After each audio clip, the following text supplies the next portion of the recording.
আমরা 165 হার্টজের monitor review করছি, 180 hertz করছি, 200 হার্টজও করছি এবং 240 হার্টজও করছি। বাট দিস মনিটর আমার পাশে যেটা দেখতে পারতেছেন, এইটা সমস্ত রেকর্ড ভেঙে 320 হার্টজের মনিটর, এবং গেস হোয়াট, এটা কিন্তু কোনো ভিএ প্যানেল না, ফুল ফ্লেশড একটা আইপিএস প্যানেল। আর যথারীতি রেকর্ডটা কে ব্রেক করছে, এটা হচ্ছে দাহুয়ার LM25E241 এই মনিটরটা। 320 হার্টজ ম্যাডনেসের এই মনিটরটার ব্যাপার স্যাপার কীরকম, এটাতে কি কোনো ফ্ল আছে নাকি জিনিসটা আসলেই লেজিট 320 হার্টজে আইপিএস প্যানেল যেটা দিচ্ছে সেটারও বা কোয়ালিটি কেমন, সব কিছু এক পাশে থাকলে তো দামটা কি আকাশ ছোঁয়া না। 25,000 টাকারও নিচের মধ্যে এই মনিটরটাকে ওরা আটাতে পারছে। আজকে আমরা এটাই দেখবো যে, এবং এটাকে স্কোর দিব কেমন করতেছে, আমাদের পারফরমেন্সে, আমার টেস্টিংয়ে কেমন ছিল, সব কিছু দেখবো। সাথে আমি আছি, ওনারা দেখছেন টেকনিক বাংলাদেশ। চলে যাক আজকে আমাদের দাহুয়ার 320 হার্টজের মনিটর একটা কাটা ছেড়াতে। প্রথমে আমরা মনিটরটা বিল্ড কোয়ালিটি নিয়ে কথাবার্তা বলবো। এই মনিটরটা কিন্তু 25 ইঞ্চি কাম 24.5 ইঞ্চি আর কি এক্স্যাক্ট যে মেজারমেন্টটা। এবং এটা বিল্ড কোয়ালিটির ক্ষেত্রে যদি প্রথমে বেস প্লেট আর স্ট্যান্ডের কথা বলি, এইখানে কিন্তু আপনার জিনিসটা পছন্দ হবে, বিকজ এই বাজেটে দেখা যায় যে প্রতিটা মনিটরই যেটা ফলো করে সেই ফুটপ্রিন্টটা হচ্ছে অল প্লাস্টিক বিল্ড। বাট এইখানে ওরা বেস প্লেটটা মেটাল দিয়েছে, যেটা একটা সুন্দর টাচ দেয়। ওদের যে স্ট্যান্ডটা আছে সেটাও কিন্তু ওরা মেটাল দিছে, এবং দুইটাই কিন্তু বেশ শক্তপোক্ত এবং ভালো কোয়ালিটির। ওভারঅল যদি মনিটরটার আউটলুক নিয়ে কথাবার্তা বলি, বাদ বাকি মনিটর যেটা আছে সেটা কিন্তু প্লাস্টিকই বিল্ড কোয়ালিটি, প্লাস্টিকটা খারাপ না। এবং যদি মনিটরটা পেছনে একটু এসে যায়, পেছনে আসলে কিন্তু দেখা যায় যে এই মনিটরটার ডিজাইনটা একটু হজবরল লাগবে। পেছনে হচ্ছে আসুসের আরও যে মেকাট্রনিক্স ভাইবের মতো একটা ডিজাইন, যেটা দাহুয়ার কয়েকটা মনিটর আমরা আগেও দেখছি, এবং কার্বন ফাইবারিশ টাইপ একটা ডিজাইন, যেটা কিন্তু অথেন্টিক কার্বন ফাইবার না, মানে জাস্ট হচ্ছে ওটার ভাইব দেওয়া হয়েছে, বাট এটা পুরাটাই প্লাস্টিক, কোনো টেক্সচারি ফিলও নাই। এবং এটা ডিজাইনটা আসলে হচ্ছে কিছুটা আসুস আরওজি এবং MSI MPGর যে ফর্মুলার দুটা যেটা হচ্ছে মিলমিশ সেরকম একটা দেখা যায়। আমার কিন্তু খুব একটা ভালো লাগে নাই। যদি পিছনে ওরা হচ্ছে সিম্পল রাখতো তাহলে কিন্তু জিনিসটা বেশ ভালো রাখতো। দাহুয়া এবার একটা কাজ করছে, ওদের যে ট্র্যাডিশনাল যে প্রতিটা মনিটরের স্পিকার থাকে, এই স্পিকারটা এবার মনিটরটা থেকে গায়েব করে দিয়েছে, স্পিকার দেয় না, উইচ ইজ আই থিঙ্ক একটা জিনিসটা ভালোই ছিল। আর তারপরে যদি কথাবার্তা বলি, এই মনিটরের একটা স্ট্যান্ড অ্যালোন পয়েন্ট হিসেবে থাকবে, এই বাজেটের একটা মনিটরে আমরা অল অ্যাডজাস্টমেন্ট ফিচার পাচ্ছি, অর্থাৎ আপনি টিল্ট, সুইভেল, হাইট আর হচ্ছে আপনার পিভট অ্যাডজাস্টমেন্ট সবগুলোই কিন্তু করতে পারবেন। আর আরেকটা জিনিস যদি আমরা বলি, এই মনিটরে আমি একটা এক্সেপশনাল জিনিস দেখছি, ওরা মনিটরটার মাঝখানে অর্থাৎ বটম মিডলে একটা রিডিং লাইট দিয়ে দিছে, যেটা কিন্তু আপনারা ওএসডি থেকে অন করতে পারবেন। I don't know reading light কার কতটুকু কাজে লাগবে, বাট দাহুয়া যে একটা এক্সেপশনাল জিনিস চিন্তা করতে পারছে, এর জন্য ওরা সাধুবাদ পাইতেই পারে। তবে যাই হোক, দাহুয়া কিন্তু পোর্টের ব্যাপারে কোনো কিপটামি করে না, এবং যথারীতি ওরা দুইটা ডিপি পোর্ট, দুইটা HDMI পোর্ট এবং একটা অডিও আউটপুট পোর্টও দিয়ে দিছে। অন্তত এই দিক থেকে কিন্তু দাহুয়া কখনোই কিপটামিটা করে না। আর যদি বাদ বাকি বলে, ওদের হচ্ছে কেবল রাউটিং এর শ্রাউটটা একটা প্লাস্টিকই একটা খাজের মতো দিয়ে দিছে, যেখানে একটু বসায় নিতে হয়। এই জিনিসটা আমার যে খুব একটা ভালো লাগছে তা না, একটা যদি ফাঁকার মতো থাকতো তাহলে একটু ভালো হতো। তো যাই হোক, বিল্ড কোয়ালিটিতে কিন্তু আমি এই মনিটরটাকে 10-এ 8.5 ইজিলি দিয়ে দিব। আমি 9ই দিতাম, বাট আমি যেটা বললাম, আমার পার্সোনাল যে টাচ বা পার্সোনাল যে প্রিফারেন্স, সেই অনুযায়ী এটার ব্যাক প্লেটের ডিজাইনটা আমার খুব একটা ভালো লাগে না, স্পিকারটা গ্যাপ করছে, এসব কারণে আমি 0.5 কম দিলাম। 8.5 will be the score for build quality. এইবার চলুন আমরা একটু এলিফ্যান্ট ইন দ্য রুমে যাই, সেটা হচ্ছে ডিসপ্লে কোয়ালিটি কেমন অবস্থা। এই মনিটরটাতে কিন্তু একটা ফুল ফ্লেশ 24.5 ইঞ্চির IPS 320 হার্টজের ডিসপ্লে ওরা দিয়ে দিছে। 300 হার্টজ নেটিভ থাকে, যেটাকে ওভারক্লক করে 320 হার্টজে যাওয়া যায়, OSD থেকে ওভারক্লকটা করা যায়, which is a good thing. আমরা যখন এই মনিটরটা আমাদের স্পাইডার এক্স প্রো দিয়ে এটার হচ্ছে গ্যামট কভারেজটা মাপলাম, দেখলাম যে এটা 99% sRGB, 81% Adobe RGB এবং 85%-এর মতো DCI P3 কভারেজ দেয়। ওরা কিন্তু 95% DCI P3টা হচ্ছে ক্লেম করে, যেটা হচ্ছে গ্যামট ভলিউম, নট গ্যামট কভারেজ, যেটা কিন্তু একটা মার্কেটিং টার্ম। এটা একটু আপনারা গুগলে সার্চ দিয়ে দেখে নিতে পারবেন। এটা কিন্তু আমি আমার অনেক মনিটর ভিডিওতেই বলি। বাট 85% যে ক্লেমটা আসছে আর কি, মানে ক্লেম তো 95 করছে, আমাদের 85 আসছে। গ্যামট কাভারেজটা আমার অন্যান্য মনিটরের তুলনায় কিন্তু একটু কমই লাগছে, ওকেইশ লেভেলে থাকবে, not the highest rated, but it's fine.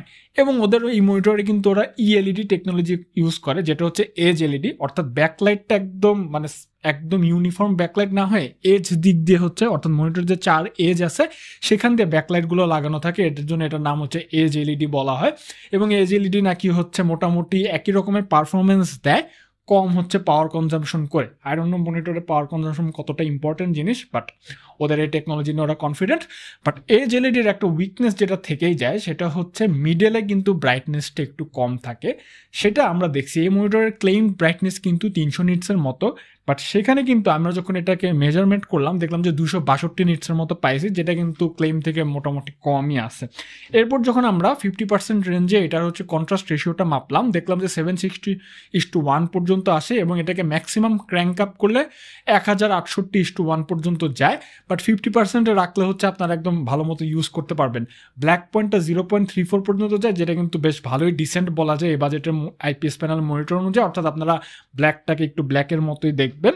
আর তারপরে যদি আমরা এখন আরেকটা জিনিস নিয়ে কথাবার্তা বলি, এই মনিটরটা ডেল্টা ই অ্যাভারেজ মনিটরটা যখন আমরা ফ্যাক্টরি থেকে নিয়ে আসার পর আর কি, মানে মার্কেট থেকে নিয়ে আসার পর হচ্ছে যখন খুললাম আনক্যালিব্রেটেড অবস্থায় প্রথমে হচ্ছে ডেল্টা অ্যাভারেজটা মাপলাম, দেখলাম যে এটা ডেল্টা অ্যাভারেজটা কিন্তু 2.8 মতো আসে, যেটা আমরা ডিসপ্লে ক্যাল 3 দিয়ে মাপছি। ওদের ক্লেম কিন্তু 2 এর নিচে থাকে, অর্থাৎ এটা নাকি 2 এর নিচে দেওয়ার কথা, বাট আমরা 2.8 পাইছি। বাট যেই আমরা একটু আমাদের স্পাইডার এক্স প্রো দিয়ে ক্যালিব্রেটটা করে নিলাম, তারপরে মাপলাম, তখন কিন্তু দেখলাম যে ডিসেন্ট 0.86 হচ্ছে আপনাকে ডেল্টা অ্যাভারেজের ভ্যালুটা দিচ্ছে, which is a very dissent thing, because হচ্ছে এই রেঞ্জের একটা মনিটর যে ডেল্টা অ্যাভারেজটা 1 এর নিচে দিচ্ছে, এটা কিন্তু একটা বিশাল ব্যাপার। অর্থাৎ আপনার এই মনিটরটা দিয়ে একটা নিউট্রাল কালার টোনের আশপাশে একটা কিন্তু কালার হচ্ছে পাবেন। তো এই মনিটরটা এই তো গেল হচ্ছে খাতা কলমের হিসাব, আমাদের যন্ত্রের হিসাব। আমার এক্সপিরিয়েন্সে মনিটরটা কেমন ছিল, আমি যখন মনিটরটা নিয়ে ইউজ করি, এই মনিটরটার যে কালার টোনটা বেশ ন্যাচারাল, মানে এতটাই ন্যাচারাল যে মাঝে মাঝে একটু কুল টোনের দিকে চলে যায়। হোয়াইট পয়েন্টটা হচ্ছে দেখা যায় যে 8100 কেলভিনের দিকে যায়, এটাকে একটু ক্যালিব্রেট করে নামাইতে হয়। ওভারঅল যদি শার্পনেস নিয়ে কথাবার্তা বলি, ঠিকঠাকই ছিল। আর একটু শার্পনেসটা যদি এক ধাপ বেশি হতো ভালো হতো, যেটা আপনার ওএসডি দিয়ে বাড়াতে পারবেন আর্টিফিশিয়ালি, বাট প্যানেলের নেটিভ শার্পনেসটা আমার আর একটু যদি ভালো হতো তাহলে ভালো হতো। ম্যাট কোটিং রিলেটেড কোনো ইস্যু নাই, কোনো রকমের হচ্ছে ভিজিবিলিটি কোনো ইস্যু নাই, বা কোনো রকমের শিফটিং বা কালার নেগেটিভিটি বা কালার ডেভিয়েশন হয়ে যাওয়া, হোয়াইটের ডেভিয়েশন হয়ে যাওয়া, সেরকম কোনো ইস্যু নেই। একটা আইপিএস প্যানেলের যেমন হওয়া উচিত সেরকমটাই ছিল। বাট সব কিছু বিবেচনায় এই প্যানেলটাকে আমি 10-এর মধ্যে 7.5 দিব, বিকজ এটার ব্রাইটনেসে আমি কিন্তু একটু দুর্বলতা পাইছি। কন্ট্রাস্ট রেশিওটা নিয়ে আমার আরেকটু যদি বেশি হতো তাহলে ভালো হতো। অ্যান্ড হচ্ছে গ্যামাট কাভারেজটা কিন্তু ওদের ক্লেম মতো মেলে নেয়, এর জন্য হচ্ছে আমরা 7.5 দিচ্ছি, নাহলে কিন্তু এটা ইজিলি আরেকটু বেশি পেয়ে যেত। তো যাই হোক, এখন আমাদের যেটা নিয়ে কথাবার্তা বলতে হবে, এই মনিটরটার গোস্টিং পারফরমেন্স কেমন ছিল। 320 হার্টজে দিচ্ছে, আমাদের কাছে রেসপন্স টাইম মেজারমেন্টের টুল নাই, তাই অ্যাকুরেট যে আপনার ডিসপ্লেটা সেটা আমরা বলতে পারতেছি না পারফরমেন্সের রেজাল্টটা।